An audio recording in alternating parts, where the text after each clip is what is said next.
Hey, what's going on, everybody? Welcome back to the channel and to another video. In today's video, I'm going to be going over strength training factors and just some things that you may want to consider whenever we're looking at building a strength training program. So let's get right into it. So for the first thing, I'm basically just going to take these 5 bullet points and just expand upon them. For the first one, we're looking at evaluation of training history and your goals. So what do I mean by this? It's by looking at whoever is looking at performing the exercises, what has their history of training been before they're looking at whatever goal they're trying to achieve and trying to tailor those exercises based upon those previous exercises and getting them a little more specified towards whatever goal we're trying to achieve. This is very kind of similar to the SAID principle with regards to the adaptations of bioenergetics and whatnot, but it's just trying to look at whatever general capacity, wherever the entry point to this individual is, and trying to progress them towards whatever they're trying to achieve. This could be training for sport, just training in general, more of like general physical preparedness or GPP, or maybe someone's coming off a previous illness or injury and we're trying to get them back to sport or whatever physical endeavor they're trying to do. The second one is a brief understanding of the biological or biopsychosocial approach. So biological being more, in my opinion, one way I like to think about it is structural. So we're looking at like tissue. This could be like muscle tissue, bones, ligaments, all that kind of stuff. How the biology of the person obviously goes beyond just the muscle tissue, but everything else that's alongside of that. The psychological being the mental capacity or the mental fortitude of the person during whatever exercise they're trying to do. And then a social aspect, social being friends, families, peers, all that kind of stuff. So this is going beyond just the structural tissue capacity of the individual.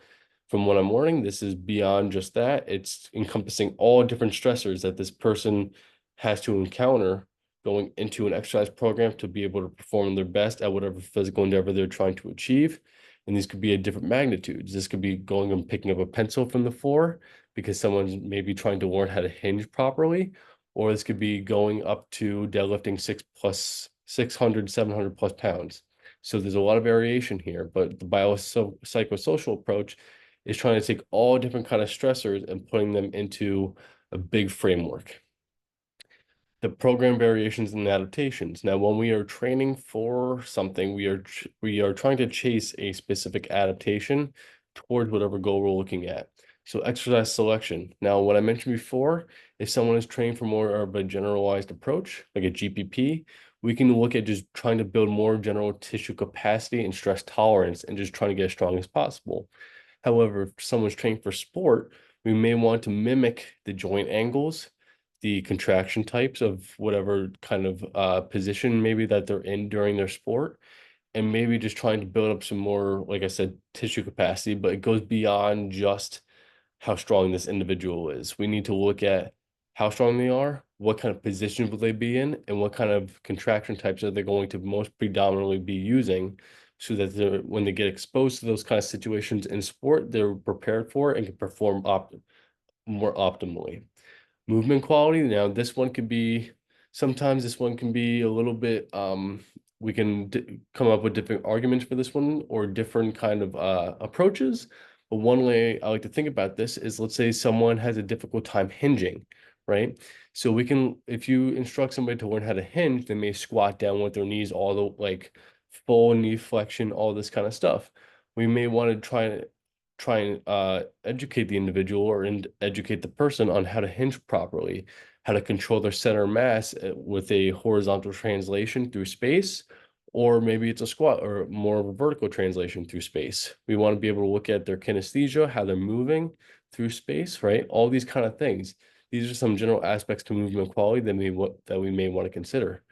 Frequency and duration. Frequency being more so being how many times performing said principle, or not said principle, said exercise throughout the week, and duration being maybe the cadence to repetition. So for frequency, this could be the person squatting 1 to 5 times a week, whatever the frequency is.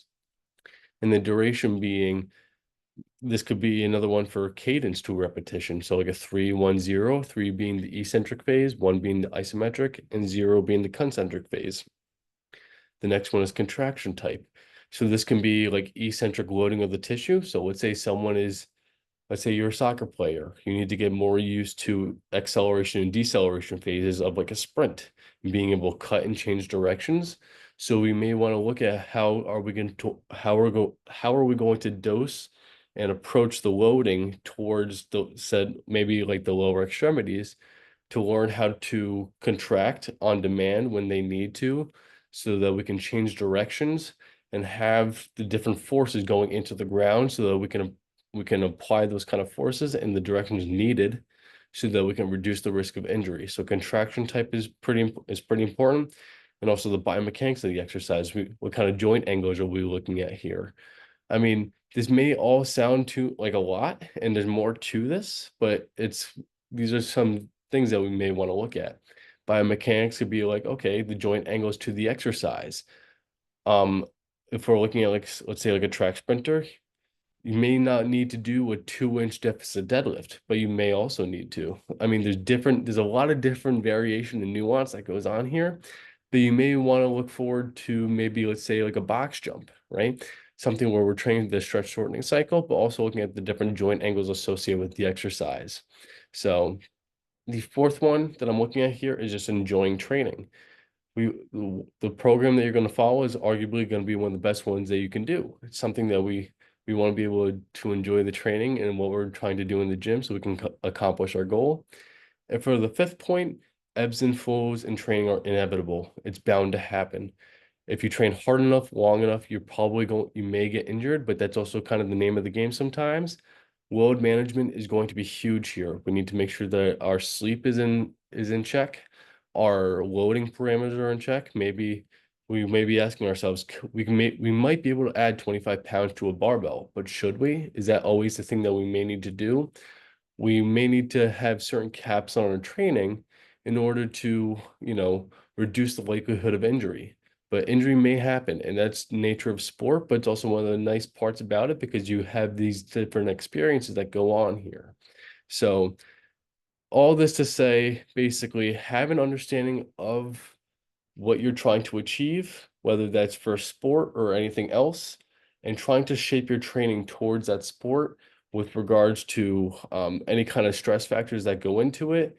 What are we trying to mimic in the sport? Now, this could be where we need to build up stress. We need to be able to build up tissue resilience and stress capacity, but we also need to look at what are we trying to like, what kind of angles, like regarding to biomechanics, what kind of joint angles are we looking at here, the contraction types, all this kind of stuff plays a big factor into whatever we're trying to achieve. So I hope you guys enjoyed this video as much as I did making it. If you guys have any questions, leave them in the comment section below, and I will do my best to get back to you. Outside of that, thank you guys for watching, and here's Getting Strong. Thank you.